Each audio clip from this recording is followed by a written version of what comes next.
ৰাঙলু শাখা সাহিত্য সভাৰ প্ৰতিষ্ঠাপক সম্পাদক, প্ৰাক্তন সভাপতি, নগাঁও জিলা সাহিত্য সভাৰ কাৰ্যনিৰ্বাহক সদস্য, ৰাঙলু হাইস্কুলৰ অৱসৰী শিক্ষক, কঠীয়াতলী আৰ্যভট্ট বিজ্ঞান কেন্দ্ৰৰ সমন্বয়ক, সমাজসেৱক নজিবুৰ ৰহমানৰ ৬৩ বছৰ বয়সত মৃত্যু হয়। আজি ৪:৩০ ৰাঙলু আঞ্চলিক ঈদগাহ ময়দানত ৫০০ সহস্ৰাধিক লোকৰ উপস্থিতিত জানাজা সম্পন্ন কৰে।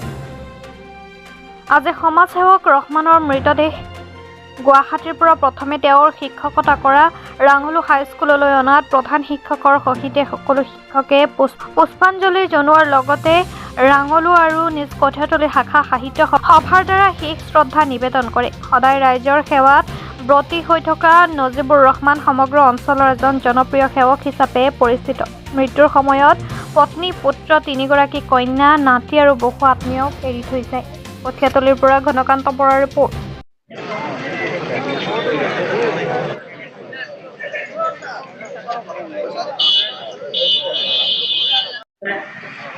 আৰু তেওঁ উল্লেখযোগ্য ভূমিকা গ্ৰহণ কৰিছে, লগত জড়িত থাকে। নিজে কৰিবৰ কাৰণে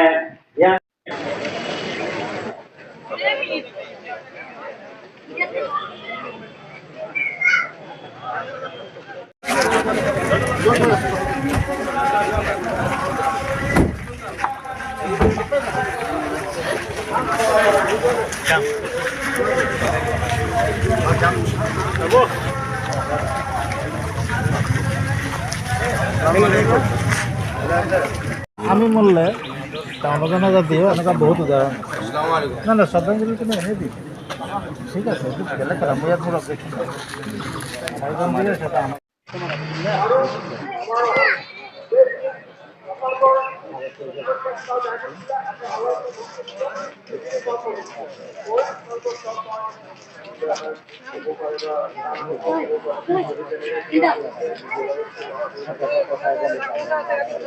তোমাৰ সভাপতি হিসাবে কি কব? আমাৰ সাহিত্য ১৯০০ আপোনাৰ একচুৱেলি ১৩ চনত ষ্টাৰ্ট হৈছিল আৰু এওঁ কেইবাটা বৰ নিষ্ঠাৰে সাহিত্যৰ কাম কাজ কৰিছিল। সেই সমাজত তেওঁ নিষ্ঠাৰে সমাজ সেৱাও কৰিছিল আৰু আমাৰ যে সাহিত্যৰ এটা ষ্ট্ৰং টীম আছে, সেই টীমটোৰ এওঁ আমাৰ এজন অভিভাৱক আছিল। এওঁক হেৰাই আমাৰ বৃহৎ অঞ্চলটোৰ ক্ষতি হৈছে আৰু ৰাঙলু অঞ্চলটো এটা সুন্দৰ সংস্কৃতিবান সমাজ জীৱনৰ এওঁৰ যিটো প্ৰচেষ্টা আছিল, সপোন আছিল, সেই সপোন আজি আদৰ হৈ ৰৈছে। আজি আমি চেষ্টা কৰিম তেওঁৰ সপোনটো সুন্দৰকৈ ৰক্ষা কৰাৰ কাৰণে। আজি তেওঁ জানাজা কিমান সময়ত হ'ব? আনুমানিক আপোনাৰ ৬-৭ হাজাৰ মানুহ গেডাৰিং হ'ব, কাৰণ এওঁৰ এটা অস্তিত্ব আছে। তেওঁ আমাৰ এই স্কুলৰ প্ৰতিষ্ঠাপক শিক্ষক আছিল, এই অঞ্চলৰ শিক্ষাৰ প্ৰথম আগ ধৰিছিল আৰু এওঁলোকে বহু ছাত্ৰ ছাত্ৰীক শিক্ষিত আকাৰত নিৰ্মাণ কৰিছিল।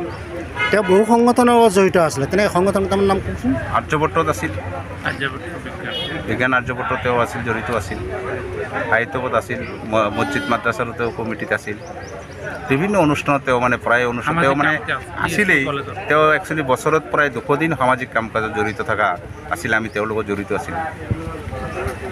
এতিয়া আল্লাহৰ ওচৰত তেখেতৰ আপোনাৰ একচুৱেলি সদ্গতিৰ কাৰণে আমি কামনা কৰিছোঁ, আল্লাহৰ ওচৰত দোৱা মাগিছোঁ আৰু আশা ৰাখিছোঁ তেওঁৰ আদৰ্শৰে যাতে আমাৰ সমাজত আৰু বহু সন্তান সৃষ্টি হয়, তাৰে মই কামনা কৰিছোঁ।